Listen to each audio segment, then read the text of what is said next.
The evacuation order had come down the radio 40 minutes earlier, and every other living soul on that mountain was already gone. But 2 miles above the trailhead, on a ridge the colour of a struck match, a search and rescue dog named Juno had set her 4 paws in the dust of the Cutbank Trail and would not move.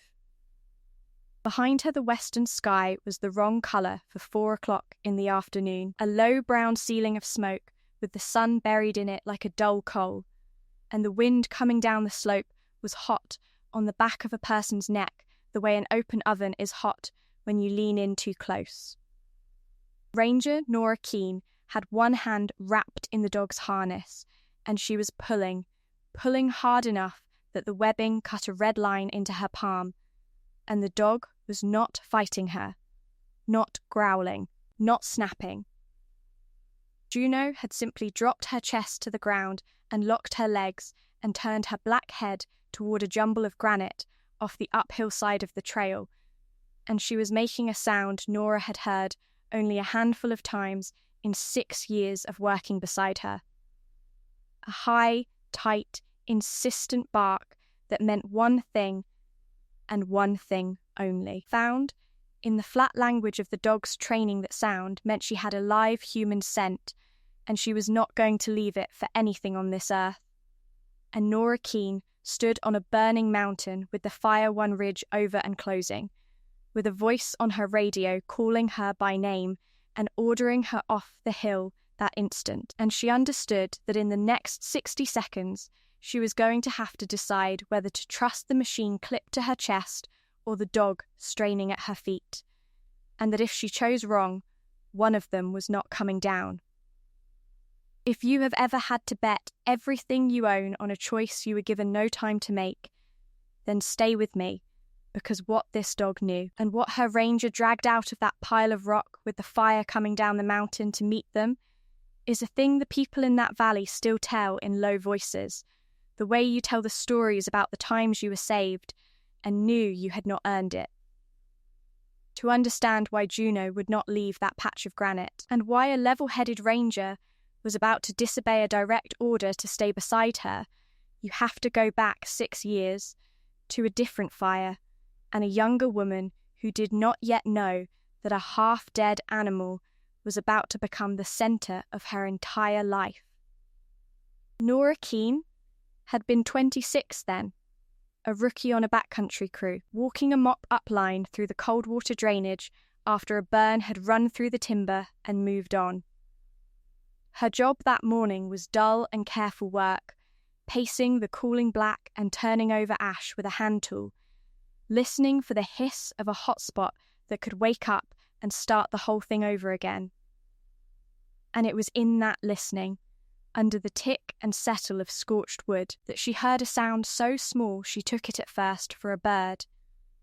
It was not a bird. Wedged into a narrow crack in a shelf of granite, pushed back as far from the heat as a living thing could crawl, was a Labrador pup no bigger than a loaf of bread, black as the burned ground she lay on, singed along one ear, so starved and so dry she could not lift her own head off the stone.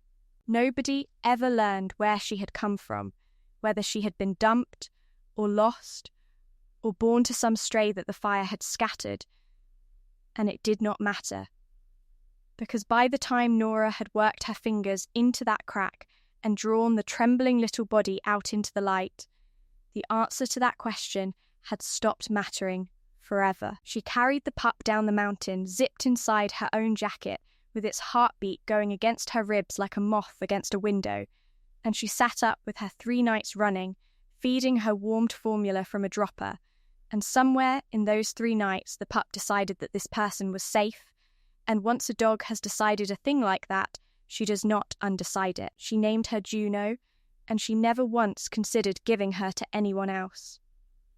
If you have ever been chosen by an animal that had every reason in the world not to trust a single human being, do me one small favour and tap the subscribe button now, because this channel is built by people who understand exactly what that kind of loyalty costs and exactly what it gives back. The vet who patched the pup's ear told Nora that a dog pulled that young from that much fear would either shut down for life or bond so hard it would break your heart. And Juno did the second thing. She grew into a rangy, quick, tireless black Labrador with a nose that seemed almost unfair, and when Nora started her on scent work at the county's search and rescue unit, it was not really training so much as translation. Teaching a dog that had already spent her whole life looking for the one safe person how to look for anybody's. By the time she was 3, Juno was certified for wilderness air scent, and over the years that followed, she found the things that mountains take. She found a diabetic hiker collapsed in a stand of aspen when the helicopters had already flown over him twice. She found an old man with dementia who had walked 4 miles from his daughter's cabin in his slippers in November. She found, once, a thing that Nora will not talk about. A child who had gone into a river, and she lay down beside what she found and would not leave it, and that was the first time Nora ever saw her dog refuse to move from a spot. She learned to read that refusal. It was not stubbornness, it was the truest thing her dog ever said. The boy's name was Eli Prentice, and he was 8 years old, and he had been missing for 3 days by the afternoon the fire changed everything. He had been camping with his family at the Coldwater campground, the kind of trip families take at the tail end of a long summer, and on the second evening, in that loose golden hour when the grown-ups are busy with the fire and the dishes, Eli had followed a mule deer to the edge of the meadow the way an 8-year-old does, one more step and one more step, until the deer was gone and the trees had closed behind him and the sound of his family's camp was somewhere it should not have been. By full dark he was gone in earnest, and by midnight the first sheriff's units were on the mountain, and by the next morning it was a full search. 140 volunteers walking grid lines shoulder to shoulder, dog teams, a helicopter with a heat camera, all the machinery a community throws at the worst thing that can happen to one of its own. They found nothing. 2 days of it, and they turned up a single small shoe print in the mud by a creek, and then nothing else. Because a frightened child does not behave the way searchers plan for, does not stay put, does not walk downhill to the road, but climbs and hides and burrows away from the very voices calling his name. Because when you are 8 and lost and cold, every sound in the dark is a thing that might hurt you. And on the 3rd day, the sky turned against them. A dry lightning storm had walked across the high country 2 nights before and left a fire smouldering in a snag up on Kettle Ridge. And on that 3rd afternoon, a wind came up out of the west and found it, and the Kettle Ridge fire stood up and started to run down the drainage straight toward the country they were searching. The incident commander was a man named Ray Hollis, a fireline veteran of 30 years, and the call he had to make that afternoon was the kind that ages a person a decade in an hour. He stood at the command post and looked at the fire behaviour and looked at 140 of his people spread across a mountain with one road out, and he suspended the search. You cannot spend 40 living rescuers to look for one child who may already be beyond saving. That is the arithmetic the mountains force on the people who love them, and Ray Hollis had done that arithmetic before and hated it every single time. He ordered everyone off the hill.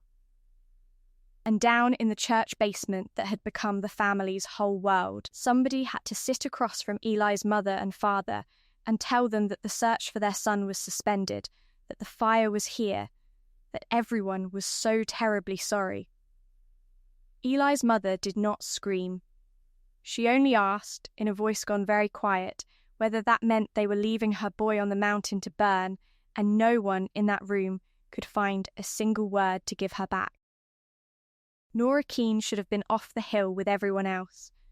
She had spent the morning of that 3rd day working the western grids with Juno until the smoke got too thick to breathe, and she had come back to the command post grey-faced and furious in the way you get furious at a thing you cannot fight.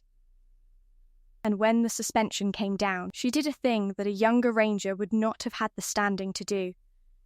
She went to Ray Hollis and she put her finger on the Cutbank Trail on his map, a section of the search area that the grid teams had walked twice and the dogs had never worked. A rocky spine above the drainage that the fire had not reached yet. And she asked him for 20 minutes. Just her and the dog. She told him that Juno caught scent the grids walked straight past, that a child who had gone to ground in rock could sit 10 feet from a line of searchers and never be seen or heard, and that she was not asking permission to be a hero, she was asking for 20 minutes before that whole shoulder of the mountain was gone forever. Ray Hollis looked at her for a long time. Then he looked at the fire. And against every instinct that 30 years had built into him, he keyed his radio and told the engine boss to hold one truck at the Cutbank switchback, and he told Nora she had until the fire touched the far ridge and not 1 minute more, and that when he called her off, she would come, no argument, or he would have her badge. She said yes. She was already running for her truck. So that is how a search and rescue ranger and a 6-year-old black Labrador came to be alone on a burning mountain in the last light of a terrible day, and how, 4 minutes into a 20-minute window, on a dusty spine of the Cutbank Trail, Juno's head snapped uphill toward a jumble of granite, and she dropped her chest to the ground and locked her legs, and began to bark the one bark that meant everything.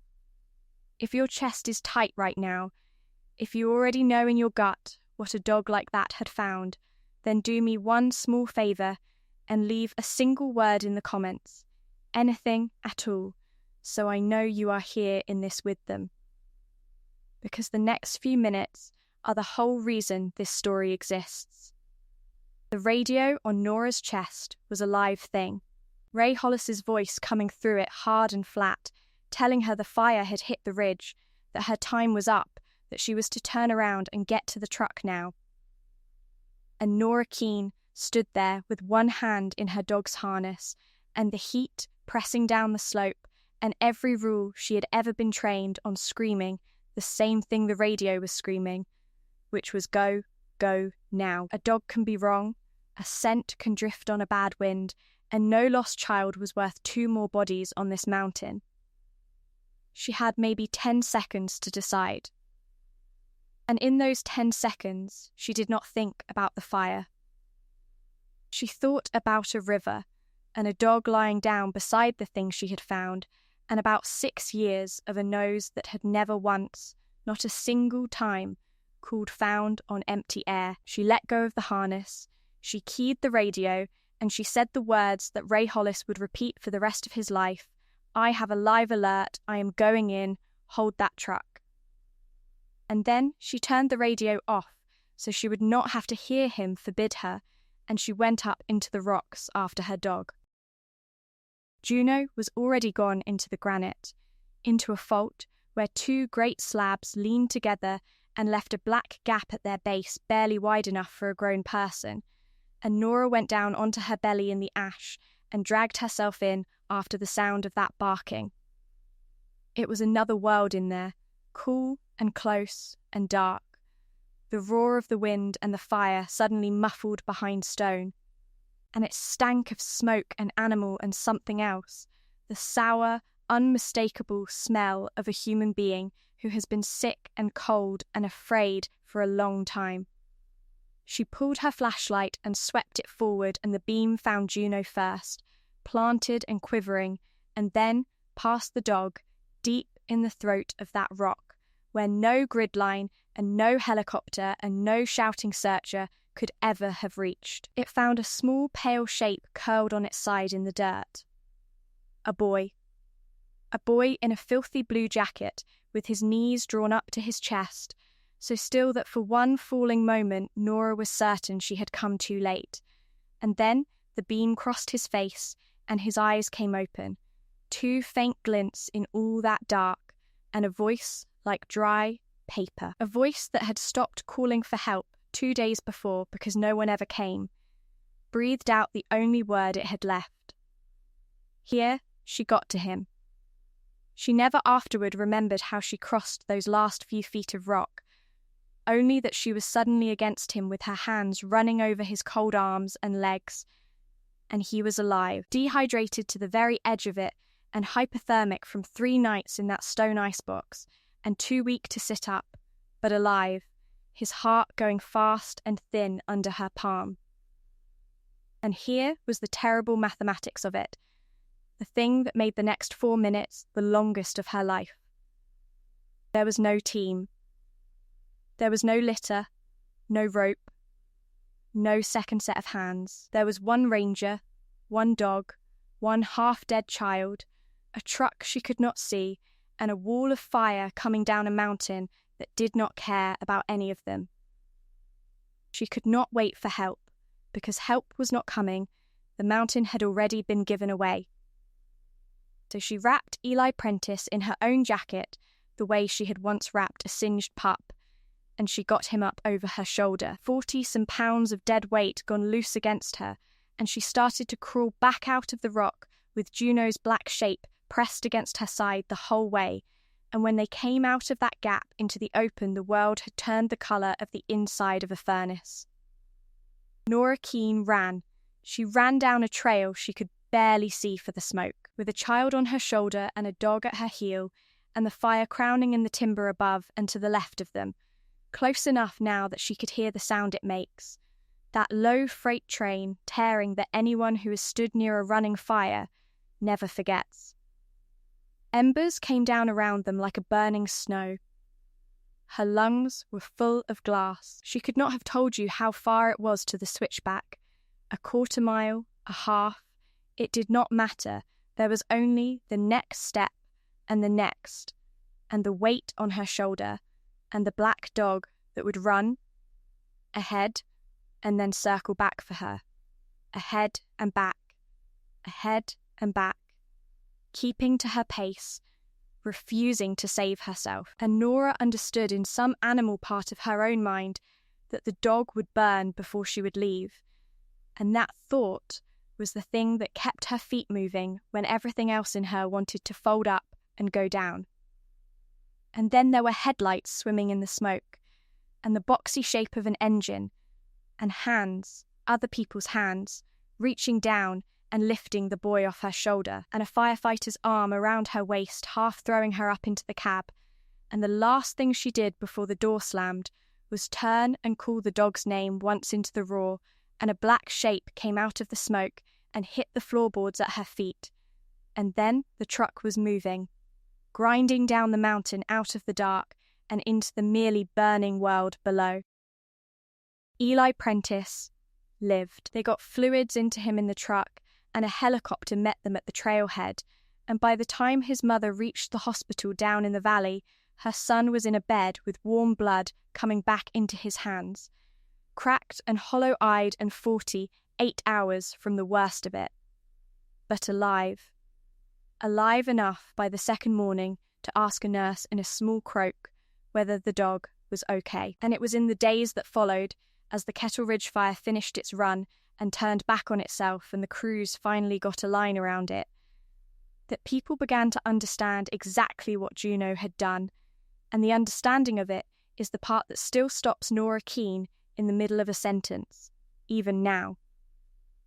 Because the fire investigators, mapping the burn afterward, walked that spine of the Cutbank Trail, and one of them, an old hand who had known Nora for years, stopped at the mouth of that fault in the granite where a child had sheltered and a dog had refused to leave, and he went very still, and he called her over, and he asked her whether she knew what this place was.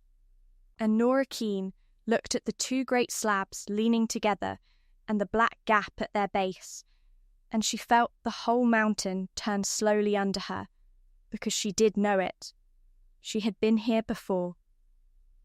6 years earlier, on a mop-up line in a burned drainage, a rookie ranger had heard a sound she took for a bird and had worked her fingers into a crack in the rock and drawn out a dying black pup. And it was this crack, this exact shelf of granite, this one place on 100,000 acres of wilderness.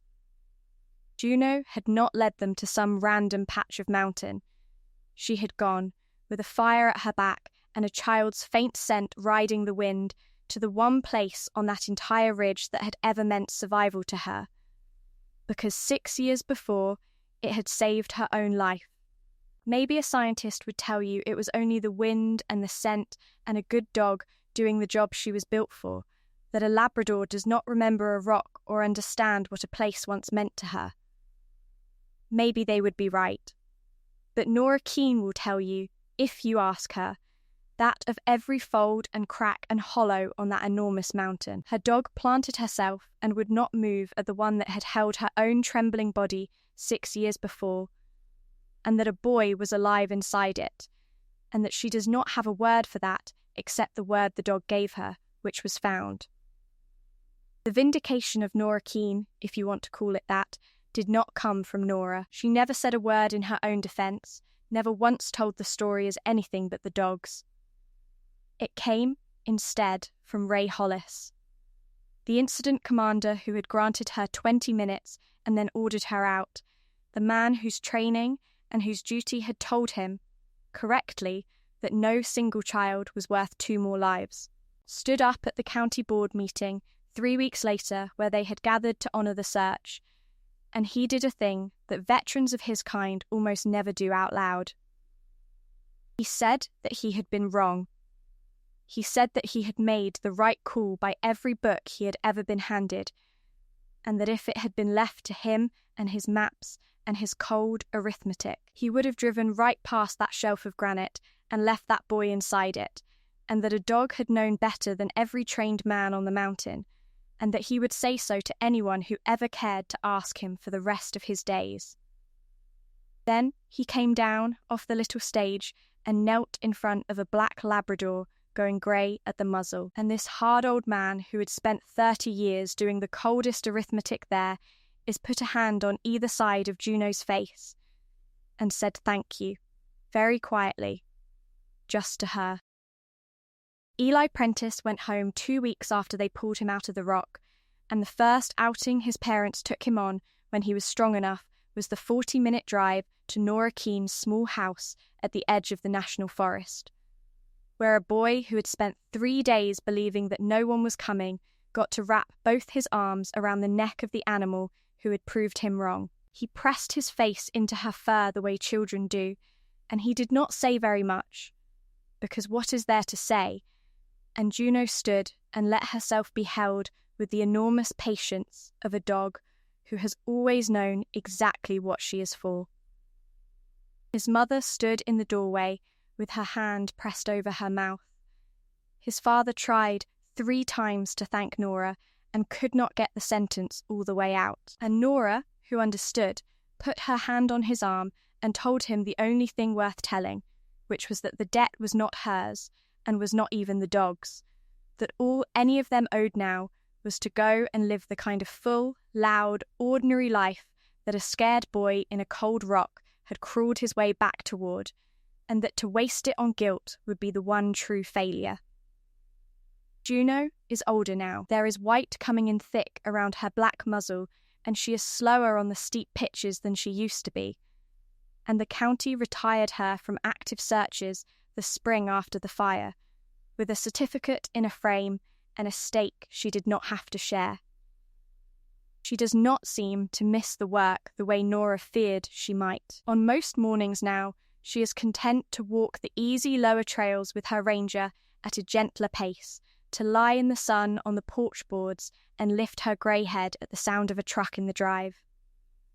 To be, after a whole life of looking for the lost, a dog who no longer has to look for anyone. But every so often, when the wind comes up out of the west in the dry end of summer and carries that first far thread of smoke down out of the high country, Nora will find her standing at the edge of the yard with her nose lifted and her ears up and her whole old body pointed at the mountain, reading something on the air that no person alive can read. And Nora does not call her in. She goes and stands beside her with a hand on that grey back, and the two of them faced the ridge together, the ranger and the dog who came out of a fire and then spent her life walking back into them for other people. There is a photograph that ran in the Valley paper that autumn, and if you saw it, you would understand this whole story in a single glance. It shows a boy, healthy now, brown from a summer of being alive, sitting cross-legged on a porch with his arm around a greying black Labrador, and the dog is leaning her weight into him the way she once leaned into a rookie ranger's ribs, and neither one of them is looking at the camera. They are looking at each other. Eli Prentice is 14 now, and every summer he volunteers with the county's Search and Rescue Youth Program, learning to read a map and call a grid and think the way a lost person thinks, and he has told Nora more than once that when he is old enough he is going to train a dog of his own, and start it, he says, on the day it is most afraid. Because that is the day it will decide to trust you, and a dog does not lie about who is safe. If you made it all the way to the end of this one, thank you for staying on the mountain with them, because stories like this only travel as far as the people who carry them, and somewhere out there tonight is a person who needs to be reminded that the thing they gave to some frightened creature years ago is still alive, still working, still ready to come back for them when the wind finally turns. So let me leave you with something to sit with before you go. When you think of Juno on that burning trail, is it the courage that stays with you, the choice a dog made to run back into a fire for a child she had never met? Or is it the memory, the pull of the one place that had once saved her, drawing her back to save somebody else? Hold on to whichever one is yours, and then tell me in the comments what corner of the world you are listening from tonight. Because I like to picture all the porches and kitchens and long dark drives this story travels to reach. There will be another one next week. Another dog, another trail, another soul carried home by an animal that simply would not quit. And on the far edge of the national forest, in the blue quiet of an early evening, an old black dog lies on the warm boards of a porch with her grey muzzle resting on her paws, and now and then she lifts her head toward the mountain and holds it there a moment, listening to something only she can hear, before she settles again with a long, slow breath at the feet of the woman she chose in a fire 6 years ago and stayed with and never once stopped bringing home.